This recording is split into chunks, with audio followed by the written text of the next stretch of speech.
జక్కంపూడిలోని అయ్యప్ప స్వామి ఆలయానికి భక్తులు పోటెత్తారు. సంక్రాంతి సందర్భంగా జ్యోతి దర్శనం కోసం వేలాది మంది భక్తులు తరలివచ్చారు.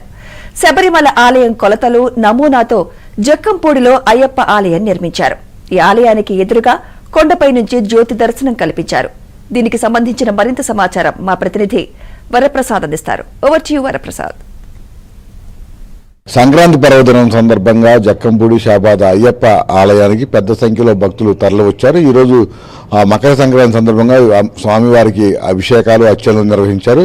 ఇక శబరిమల తరహాలోనే అక్కడ నమూనా అదేవిధంగా అక్కడ కొలతల ప్రకారమే ఈ ఆలయం నిర్మించడంతో ఆంధ్ర శబరిమలగా కూడా పేరు గాంచింది.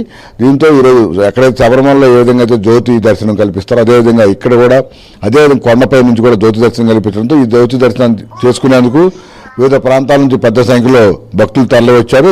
జ్యోతి దర్శనం అనంతరం స్వామివారికి పుష్పాభిషేకం నిర్వహించి తీర్థప్రసాదాలు కూడా అందజేసిన పరిస్థితి. అయితే అసలు ఇక్కడ ఏ విధంగా కార్యక్రమాలు నిర్వహిస్తారు, ఆంధ్ర శబరిమలగా ఎలా ప్రసిద్ధి చెందిన అంశాలపై మనతో పాటు ఆలయ వ్యవస్థాపకులు ఆలయ అర్చకులు కూడా మనతో పాటు ఉన్నారు. స్వామి చెప్పండి, ఇక్కడ ఏంటి ప్రసిద్ధి ఏంటి, ఎట్లా ఉంది ఇక్కడ? స్వామి శరణం స్వామి. నా పేరు మల్లయ్య స్వామి. ఈ యొక్క దేవస్థానం సాక్షాత్తు శబరిమల వెళ్ళి నమూనా కొలతలు కొలిసి 18 మెట్లు కానివ్వండి, ఈ యొక్క పైన దోస్తంభం దగ్గర నుంచి గ్యాప్ కానివ్వండి, ఇవన్నీ కూడా శబరిమల వెళ్ళి కొలతలు తీసుకొచ్చి కట్టడం జరిగింది స్వామి. అయితే మకర సంక్రాంతి రోజున సాక్షాత్తు శబరిమలలో మకర జ్యోతి దర్శనం ఏ విధంగా జరిగిద్దో మన దేవస్థానానికి ఎదురుగా ఉన్నటువంటి శ్రీ అభయాంజనేయ స్వామివారి దేవస్థానం కొండపైన అదేవిధంగా జ్యోతి దర్శనం కార్యక్రమం జరిగింది స్వామి. ఈరోజు ఉదయం వివిధ రకాలైనటువంటి ద్రవ్యాభిషేకం స్వామివారికి, సాయంత్రం 5 గంటల నుంచి పుష్పాభిషేకం స్వామి. ఈ పుష్పాభిషేకానికి ఒక్క దాతే పూలు సమకూరుస్తాడండి. అలాగే నైవేద్యాలు కానివ్వండి, దాతల సహాయ సహకారాలతోనే ఈ యొక్క కార్యక్రమాలన్నీ కూడా జరుగుతున్నాయి.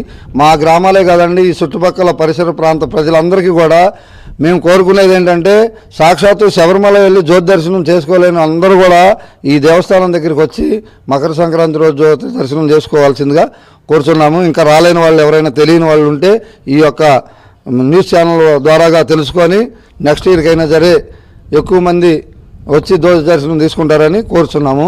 ఈ అయ్యప్ప ఆలయానికి చాలా మంది స్వాములు వస్తారు, దీక్ష చేసే స్వాములు కావచ్చు, వివిధ ప్రాంతాల్లో ఇంట్లో పీఠం పెట్టుకోలేని స్వాములు కావచ్చు. వీళ్ళందరూ ఇక్కడ మనకు చాలా మంది గత ఎన్నేళ్ళు సదుపాయాలు కల్పిస్తున్నారు. ఎట్లా ఈ ఏడాది ఎట్లా చేశారు అన్నదానం కావచ్చు? ఈ సంవత్సరం స్వామి నవంబర్ 6 నుంచి డిసెంబర్ 26 వరకు కూడా మన దేవస్థానం వద్ద నిత్యాన్నదాన కార్యక్రమం జరిగింది స్వామి. ఈ యొక్క నిత్యాన్నదాన కార్యక్రమానికి భక్తుల సహాయ సహకారాలు బాగా జరిగింది. మన దేవస్థానం దగ్గరికి వచ్చి సంప్రదించినట్లయితే వాళ్ళు కొనడానికి కూడా వస్తే ఏర్పాటు చేస్తామని చెప్పి తెలియపరుచున్నాం. స్వామి చెప్పండి, అంటే ఇక్కడ ఎట్లా ఉంటుంది మీ గ్రామస్తులుగా ఏం చెప్తారు ఆలయ స్వామి? ఎందుకంటే ఇప్పుడు శబరిమలలో ఏ విధంగా ఉన్నారు, రష్ చూస్తున్నాం, రద్దీ చూస్తున్నాం, ఇక్కడ ఎట్లా ఉంటుంది? ఈ సంవత్సరం స్వాములు బాగా దీక్ష ఇక్కడ ఇడుముళ్ళు అప్పచెప్పారు స్వామి. చాలా స్వాములు ఎల్లనేళ్ళు ఇక్కడ ఇడుముళ్ళు అప్పచెప్పారు స్వామి. అన్నదాన కార్యక్రమం బాగా అంతఃసంఘంతో బాగా జరిగింది. ఇది ముఖ్యంగా చూస్తూ ఉన్నాం. ఈరోజు ఆంధ్ర శబరిమలగా పేరుగంచిన జక్కంపూడి షాబాద్ అయ్యప్ప స్వామి ఆలయంలో వివిధ రకాల ప్రత్యేక పూజలు నిర్వహిస్తారు. అదేవిధంగా ఈ మొత్తం ఎవరైతే మన వెనక ఉన్నారో ఈ బృందం మొత్తం కూడా జ్యోతి దర్శనం కల్పించే విధంగా కొండపైకి ఎక్కి స్వయంగా భక్తులు మొత్తం కూడా భక్తి శ్రద్ధలతో జ్యోతి దర్శనం చేసుకునేలాగా కష్టపడి ఏర్పాట్లు చేసినట్టు కూడా చెప్తా ఉన్నారు. ఇక అదేవిధంగా ఇక్కడ చాలామంది కూడా ఈ ఏడాది, ఎందుకంటే శబరిమలలో మనం చూసాం భక్తుల రద్దీ, చాలామంది ఇరుములు సమర్పించలేక వెనక్కి వచ్చిన పరిస్థితి. ఆ రద్దీని చూసి చాలామంది కూడా ఇక్కడ ఆంధ్ర శబరిమలగా పేరుగాంచడంతో ఇక్కడ జక్కంపూడి షాబాద్ అయ్యప్ప ఆలయంలోనే ఇరుముళ్ళు స్వామివారి సన్నిధిలో సమర్పించారు. అదే ఇక ఈ దీక్ష సమయంలో కూడా ఇక్కడ చాలామందికి వసతి కల్పించడం, అన్నదానం అలాగే భజన కార్యక్రమాలు కూడా ఈ ఆలయంలో చేసుకునే అన్ని రకాల సౌకర్యాలు సదుపాయాలు కల్పించామని ప్రతి ఒక్కరు కూడా ఈ అయ్యప్పను దర్శనం చేసుకుని ఇక్కడ అన్ని రకాల సదుపాయాలను కూడా వినియోగించుకోవాలని కూడా ఇక్కడ ఉన్న మల్లయ్య స్వామి విజ్ఞప్తి చేస్తున్నారు. వీడియో కిషోర్తో వరప్రసాద్, ఏవినానంద జ్యోతి, జక్కంపూడి షాబాద్ అయ్యప్ప ఆలయం వద్ద నుంచి. సంక్రాంతి సందర్భంగా పశ్చిమ గోదావరి